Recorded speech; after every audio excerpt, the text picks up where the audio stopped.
Hello everyone. In this video, we are going to see how to install and set up Salesforce Code Builder. First, you have to go to App Exchange and then you have to search for Code Builder Beta. If you are trying after some days, beta won't be there. It may be generally available package. So search for Code Builder in App Exchange. Make sure you are logged in and then click Get It Now, and you can install this managed package in a production org, or you can also install it on a sandbox org. Once it is installed, you should see that under installed packages. This is a huge package, so sometimes it will take time to get it installed in your org. So wait for the email notification from the Salesforce team.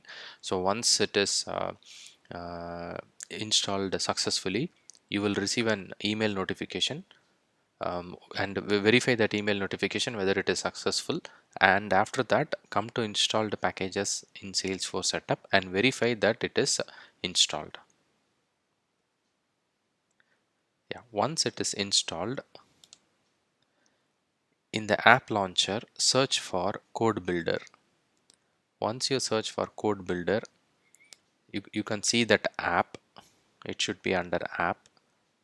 This particular app is coming part of this installed package. So once you open that app, so this is my Code Builder app,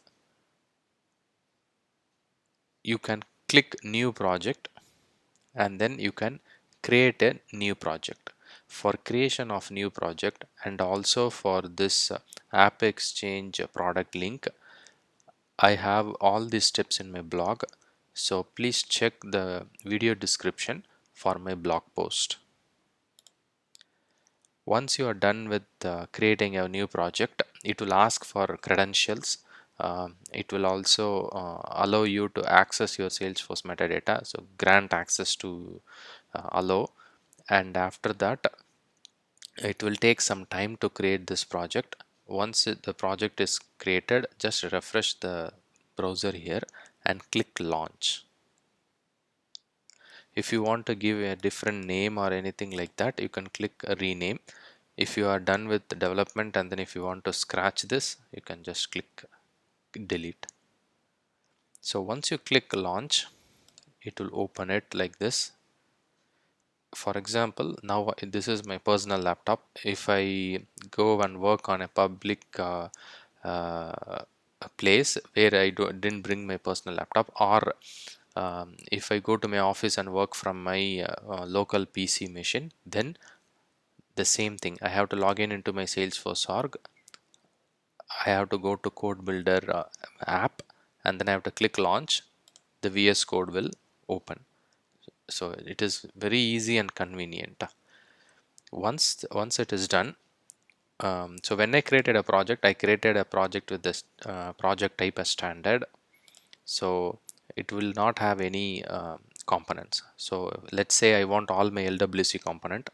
Go to org browser, search for LWC Lightning Web Components, and here you have an icon called retrieve source from org. So first let's verify that in LWC I don't have any components. As of now it is blank, so I'm going to org browser, Lightning Web Component, and then I'm retrieving everything. So it retrieved all the Lightning Web Component that are in my org. So now let's verify that.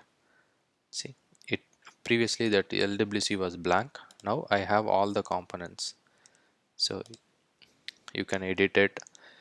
There are more advantages here. The best part which I like here is I'm easily able to connect it with my source control, so that whenever I do some changes, I can also commit it to my version control tools. A quick reminder, the link and other steps are in my blog. Please check the video description for my blog post. I hope it was helpful. Thank you for watching.